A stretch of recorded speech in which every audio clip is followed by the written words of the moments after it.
ఈరోజు Adoni sub registrar కార్యాలయంలో భారీగా రిజిస్ట్రేషన్ జరుగుతున్నదని, ఆ రిజిస్ట్రేషన్స్ సందర్భంగా అక్రమంగా రిజిస్ట్రేషన్ చేసుకోవడానికి వచ్చినటువంటి వ్యక్తుల దగ్గర నుంచి అక్రమంగా డబ్బులు వసూలు చేస్తున్నారని మాకు రాబడినటువంటి కర్నూలు ఏసీబీ డిఎస్పీ గారికి, డిఎస్పీ ఆఫీస్కు వచ్చినటువంటి నమ్మకమైన సమాచారం మీద ఏసీబీ డిఎస్పీ అయిన నేను మరియు మా సిబ్బంది ఈరోజు ACB Kurnool Adoni sub registrar office మీద సాయంత్రం 5:15 ఆకస్మికంగా దాడులు జరిపినప్పుడు, ఆ దాడులలో సబ్ రిజిస్ట్రార్ ఆఫీస్ నందు సబ్ రిజిస్ట్రారు మరియు ఒక రెగ్యులర్ ఎంప్లాయీ కాకుండా 3 డాక్యుమెంట్ రైటర్సు, 4 ఆ డాక్యుమెంట్ రైటర్స్కు అసిస్టెంట్సు మరియు 2 ప్రైవేట్ పర్సన్స్, వీళ్ళందరూ కూడా ఈ రెగ్యులర్ ఎంప్లాయీస్ కాకుండా వీళ్ళంతా కూడా అక్రమంగా లోపల ఉండడం జరిగింది. వాళ్ళందరినీ కూడా తనిఖీ చేసినప్పుడు తర్వాత ఆఫీస్లోని వివిధ రూమ్స్ను, వివిధ ప్రదేశాలను తనిఖీ చేయగా అక్రమంగా మాకు ఇప్పటికీ సుమారు 1,18,700 రూపాయలు అనధికారికమైనటువంటి డబ్బు లభించడం జరిగింది. ఇదంతా కూడా వాళ్ళు దీనికి ఎటువంటి ఆధారాలను చూపలేకపోయినారు ఇప్పటి వరకు. సో దీని మీద మేము కూలంకషంగా ఇంకా ఎంక్వైరీ చేసి ఇంకా ఏదైనటువంటి అమౌంట్ ఏదైనా దొరికినట్లయితే అనధికారికమైనటువంటి అమౌంట్ దీన్నంతా కూడా సీజ్ చేయడం జరుగుతుంది. దీని మీద ఎంక్వైరీ చేసి తగిన రిపోర్టును, దీనికి సంబంధించిన రిపోర్టును సంబంధిత శాఖకు, మా హెడ్ ఆఫీస్కు సంబంధిత శాఖలకు పంపించి తదుపరి చర్యలు తీసుకోవడం జరుగుతుంది. అదేవిధంగా కర్నూలు జిల్లా ప్రజలందరికీ కూడా కర్నూలు ఏసీబీ తరఫున మేము చేసే విజ్ఞప్తి ఏమంటే, ఏ ఆఫీసులో అయినా సరే మీకు చట్ట ప్రకారం చేయాల్సినటువంటి పనులు ఏవైతే ఉన్నాయో ఆ పనులను చేయడానికి ఏ అధికారి అయినా సరే లంచం అడిగినట్లయితే మీరు 9440446178 అనే నంబర్కు ఫోన్ చేసి, నా నంబర్ అది ఏసీబీ డిఎస్పీ సీతారామరావు నా పేరు, మీరు ఆ నంబర్కు ఫోన్ చేసి మాకు లిఖితపూర్వకంగా ఫిర్యాదు ఇచ్చి మీరు ఇచ్చినట్లయితే మేము చట్ట ప్రకారం చర్యలు తీసుకొని మీకు న్యాయం చేయగలమని విజ్ఞప్తి చేస్తూ ఉన్నాను. ఏమండి? అదే సార్, ఇంకోటి సార్,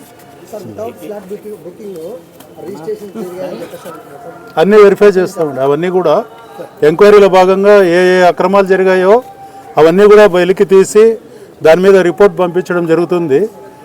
దాని మీద తగిన శాఖాపరమైనటువంటి చర్యలు తీసుకోవడం జరుగుతుంది. ఇప్పటికైతే ఎంక్వైరీ రిపోర్ట్ పంపిస్తాము. మనకు వచ్చేటటువంటి తదుపరి ఉత్తర్వుల మేరకు కేసు రిజిస్టర్ చేయాల్సి వస్తే చేస్తాం. సార్, ఏసీబీ రైడ్స్ జరగడానికి ముందుగానే ఇక్కడికి ఇన్ఫర్మేషన్ వస్తుంది సార్. ఏసీబీ వాళ్ళు వస్తున్నారనే విషయం గతంలో చాలాసార్లు ఇక్కడ తెలిసిపోయింది కాబట్టి వాళ్ళు లీవ్ పెట్టి వెళ్ళిపోయినారు. ఈ రోజు రావడానికి కారణం అంటే కంప్లైంట్ వచ్చిందా, లేకపోతే మీరు ఆకస్మిక తనిఖీల మీద వచ్చినారా? ఇది మొదటి నుంచి కూడా కొంత ఇన్ఫర్మేషన్ ఉందండి, ఇక్కడ ఎక్కువ జరుగుతోందని. ఈరోజు కూడా మాకు ఒక ఖచ్చితమైన సమాచారం దీని మీద ఉండింది. మీరు అన్నట్లుగా గతంలో ఇన్ఫర్మేషన్ వచ్చిందేమో నాకు తెలియదు, కానీ ఈరోజైతే పట్టుబడడం జరిగింది కదా. ఈరోజైతే పట్టుబడడం జరిగింది. ఆఫీస్ వరకే చేస్తారా, వాళ్ళ ఇళ్ల మీద కూడా ఏమైనా చేసే అవకాశం ఉందా సార్? ఇప్పుడైతే ఇళ్ల మీద ఏం లేదండి. ఇప్పుడు ఇది ఆకస్మిక తనిఖీ కాబట్టి ఇది ఇళ్ల మీద చేసేటటువంటిది కాదు. అనధికారికంగా అమౌంట్ దొరికింది సార్. అవునండి. ఆ అమౌంట్ వాళ్ళ దగ్గర ఉంది కాబట్టి అనధికారికంగా వాళ్ళ మీద ఏమైనా కేసు నమోదు చేసిన వాళ్ళ దగ్గర ఇప్పుడు ఇది అంటే ఈ ప్రొసీజర్లో ఆకస్మిక తనిఖీలో కేసు ఇప్పుడు ఇది రిజిస్టర్ చేయబడదు. ఇదంతా కూడా మేము ప్రూవ్ చేసి ఇది అనధికారికమైనటువంటి అమౌంట్, ఇది లంచాలుగా తీసుకున్నది అని చెప్పి మేము రుజువు చేసి రిపోర్ట్ పంపించిన తర్వాత వచ్చే ఉత్తర్వుల మేరకు ఖచ్చితంగా కేసు రిజిస్టర్ చేయడం జరుగుతుంది. టోల్ ఫ్రీ నంబర్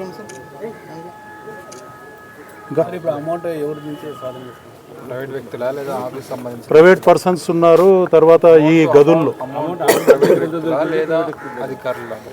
ప్రైవేట్ వ్యక్తులు ఉన్నారు, అధికారులు ఉన్నారు. అదే అండి మీరు అడిగిన దానికి పేర్లు తర్వాత వెల్లడి చేస్తాం, అందరూ వెల్లడి చేస్తాం. ఇప్పుడు ఎంక్వైరీలో ఉంది కదా, ఇప్పుడు చెప్పడం బాగుంది. దగ్గర ఎంత దొరికింది అన్నీ నేను చెప్తానండి మొత్తం. ఇప్పుడు దానిలో కొంత ఇది కూడా ఉంది, ఏది దానిలో వాళ్ళు ఏదైనా స్టాంప్స్ అవి కూడా ఉంటాయి కదా, అదంతా మనం వెరిఫై చేయకుండా ఇదంతా వాళ్ళదే దొంగ సొత్తు అని చెప్పడం కూడా భావ్యం కాదు. అంతా ఓపెన్గానే ఉంటుంది, ఏం రహస్యం ఏం లేదు. తర్వాత మీరు నెంబర్ చెప్పండి. గుర్తురావు 1064 1064 టోల్ ఫ్రీ నెంబర్ కూడా ఉంది. సో దానికి కూడా పబ్లిక్ ఎవరైనా కానీ కాల్ చేసి మాకు ఫిర్యాదు చేయొచ్చు. ఇప్పుడు చెప్పినటువంటి నంబర్కి కూడా ఫిర్యాదు చేసి మీరు మమ్మల్ని సంప్రదించవచ్చు. గతంలో ఫిర్యాదు చేస్తే ఏసీబీ అధికారులు కూడా స్పందించలేదు సార్. ఇక్కడ ఆఫీస్ వాళ్ళు ఏం చెప్తున్నారంటే ఎవరిని ఎట్లా మేనేజ్ చేయాలో మాకు తెలుసు, అందరూ మేము మేనేజ్ చేసుకుంటామనే పద్ధతిలో కూడా మాట్లాడినారు. చెప్తుంటారండి వాళ్ళు, ప్రజల దగ్గర ప్రజలను మభ్యపెట్టాలంటే చెప్తూ ఉంటారు. కాబట్టి ఇప్పుడు ఈరోజు జరిగింది, ఇంకా దీనికన్నా మీకు ఉదాహరణ అక్కర్లేదు కదా. అంటే 3 గంటలకు 4 గంటలకు ఒకటి జరిగితే ఎట్లా సార్? 365 రోజుల వాళ్ళకి ఆఫీసర్లు వస్తారని భయం కూడా ఉండాలి కదా, ఏదో ఒక రోజు వస్తారని. ఇప్పుడు అందరూ మంచి అధికారులే దొరకరు కదా, అంతకన్నా ఏం చెప్పాలి. మీ శాఖ మీద కూడా ప్రజలకి విశ్వాసం ఉంటుంది కదా సార్, తరచూ వస్తూ ఉంటాయి. ఈరోజు చేశాం కదండి, ఫస్ట్ దీని గురించి మాట్లాడండి. అంటే 3 గంటల కింద జరిగింది సార్, ఇప్పుడు మళ్ళీ జరిగింది. ఈరోజు జరిగింది కదా, ఈరోజు సక్సెస్ అయింది, దీని గురించి మాట్లాడితే మేము సంతోషపడతాం. చేసినందుకు మీరు మాకు అప్రిషియేట్ చేస్తే మేము మీరే చెప్పినారు సార్ కేసు ఇంకా ఇప్పటికే కంప్లీట్ కాలేదని. అది అయినప్పుడు కదా అది మీరంతా విచారణ చేసి ఇప్పుడు ఈ జరిగిన దాని మీద దీని వరకు అయితే తప్పించుకోలేరు. అంటే దీని మీద ఫర్దర్గా కేసు కూడా అయింది అనుకోండి, బలంగా ఉంటుంది. ఎందుకంటే ఇప్పుడు అవుతుందో కాదని నేను చెప్పలేను. అధికారి దగ్గర ఒక విషయం గుర్తుకు పెట్టుకోండి, నేను ఇక్కడే సిఐగా పనిచేసిన ఆఫ్ ద రికార్డ్.